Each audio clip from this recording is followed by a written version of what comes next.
तो आपने सुना किस तरह की नारेबाजी हो रही थी, आपने जिक्र सुना अयान का। अयान को लेकर इनकलाब करने की बात कही जा रही थी। मैं वो नारा नहीं दोहराऊंगी, आपने सुना है खुद, लेकिन ये अयान कौन है, इसका जिक्र क्यों आया, चलिए जानकारी जल्दी से आपके सामने रख देते हैं। संभल में कुछ लोगों ने भीड़ जुटाई थी, जो घटना हुई थी उसमें, और अफवाह फैलाकर भीड़ बाकायदा इकट्ठी की गई। किस तरह का हो हंगामा हुआ, नकाब पहनकर पत्थरबाजी युवकों ने की। आपको वो तस्वीरें 24 तारीख को 2.5 घंटों की तस्वीर आपको याद होंगी। हिंसा में अयान नाम के युवक की हत्या हो गई थी, जिसका जिक्र अभी यहाँ नारेबाजी में अलीगढ़ मुस्लिम यूनिवर्सिटी में किया जा रहा था। अयान के अलावा 4 और लोगों की जान गई थी और अयान के शरीर से देसी कट्टे की गोली मिली थी। एक मृतक के पास से हथियार भी मिला था।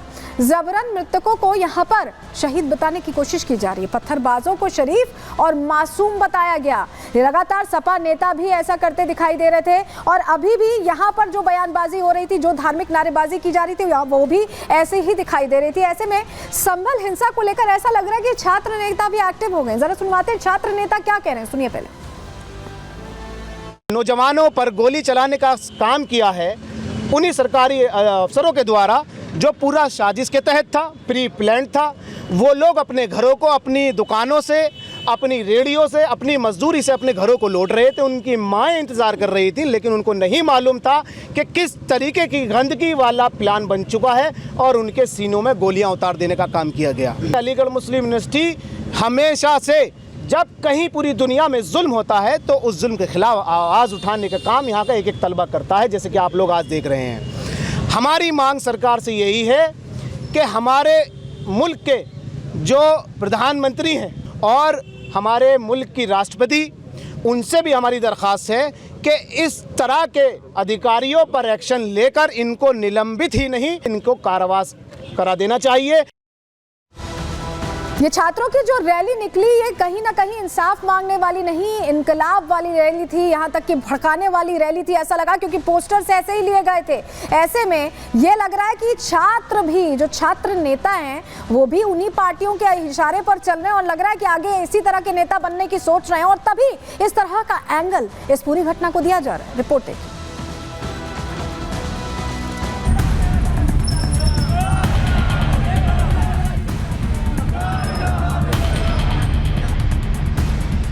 मस्जिद का सर्वे के दौरान संभल में हिंसा, और उस हिंसा का असर सड़क से लेकर संसद तक देखने को मिल रहा है, जहां एक और समाजवादी पार्टी समेत पूरा विपक्ष पुलिस प्रशासन को कटघरे में खड़ा कर रहा है। वहीं अब इस मुद्दे पर छात्र नेता भी अपनी राजनीति चमकाने में जुट गए हैं।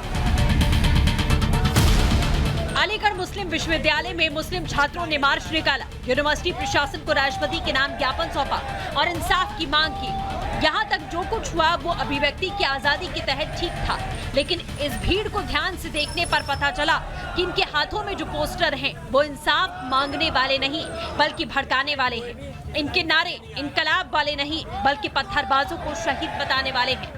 एक एक्ट पास हुआ है 1991 का, प्लेसेस ऑफ वर्शिप एक्ट। उसके तहत आप उसे अपने मद्देनज़र में क्यों नहीं रख रहे? जब वो एक्ट पास हुआ है तो ये एक सोची समझी साजिश थी, जिसके तहत उन्होंने 5 लोग शहीद कर दिए।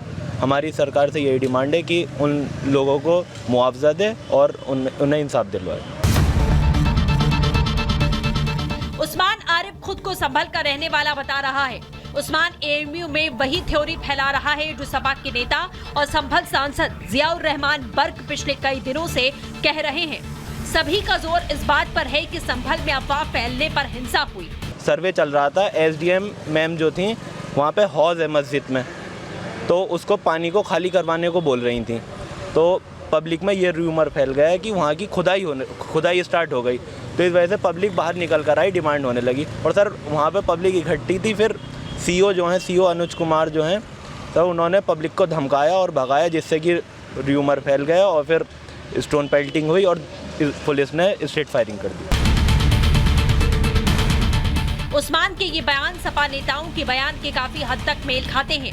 एएमयू में मौजूद ये छात्र नेता छात्रों को ये बता रहा है कि संभल में अफवाह फैली, लेकिन ये नहीं बता रहा कि अफवाह फैलाई किसने, भीड़ जुटाई किसने, आग लगाई किसने। फिलहाल संभल मामले में जांच चल रही है। देखना ये होगा कि संभल हिंसा मामले में कितने और चेहरे बेनकाब होते हैं। Bureau report, Republic Bharat. तो शिक्षण संस्थान में इस तरह की नारेबाजी हुई जो अपने आप में प्रश्न खड़े करती है। और चलिए आगे बढ़ते हैं, अब बात करेंगे कैसे बाबा बागेश्वर के मामले में खालिस्तानी झूठ बेनकाब हो गया है। अब यही बताने वाले हैं। भारत हिंदू राष्ट्र की, भारत हिंदू। ਉਹ ਇੱਥੇ ਤੇ ਲੱਖਾਂ ਦੀ ਫੌਜ ਆ ਗਈ, ਉਹ ਅਸੀਂ ਤੇ ਉਹਨੂੰ ਗੋਲੀਆਂ ਨਾਲ ਭੁੰਨ ਮਾਰਿਆ। ਉਹ ਬਗੇਸ਼ਰ ਵਾਲਿਆ ਬਾਬਿਆ, ਅੱਜ ਨੋਟ ਕਰ ਲੈ, ਤੇਰੀ ਪੁੱਠੀ ਗਿਣਤੀ ਸ਼ੁਰੂ ਹੋ ਗਈ ਹੈ। हम तो अपनी जान की बाजी दांव पे लगा के चल रहे हैं।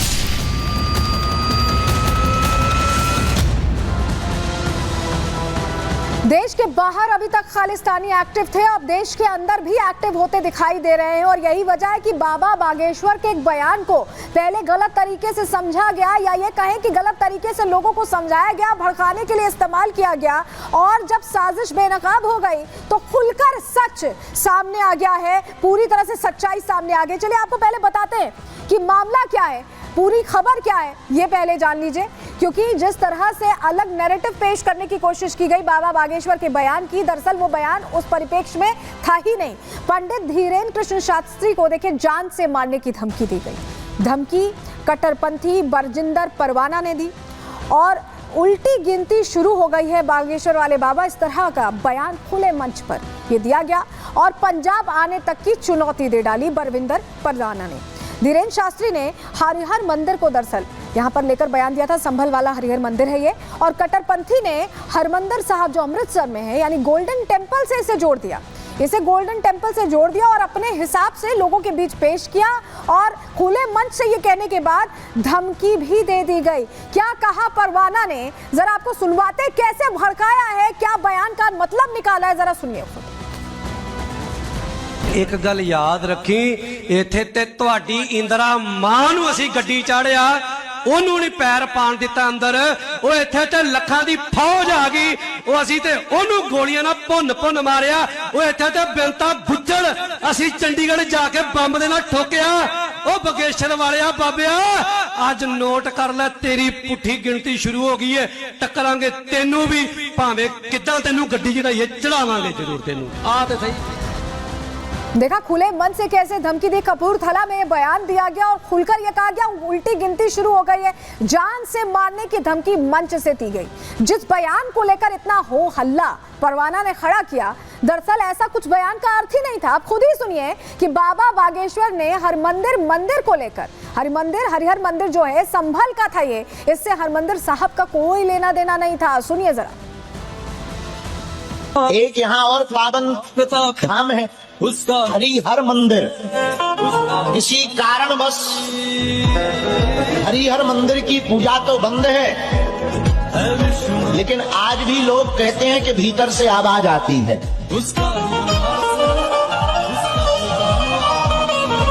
अब वो आवाज यहाँ तक भी आ गई।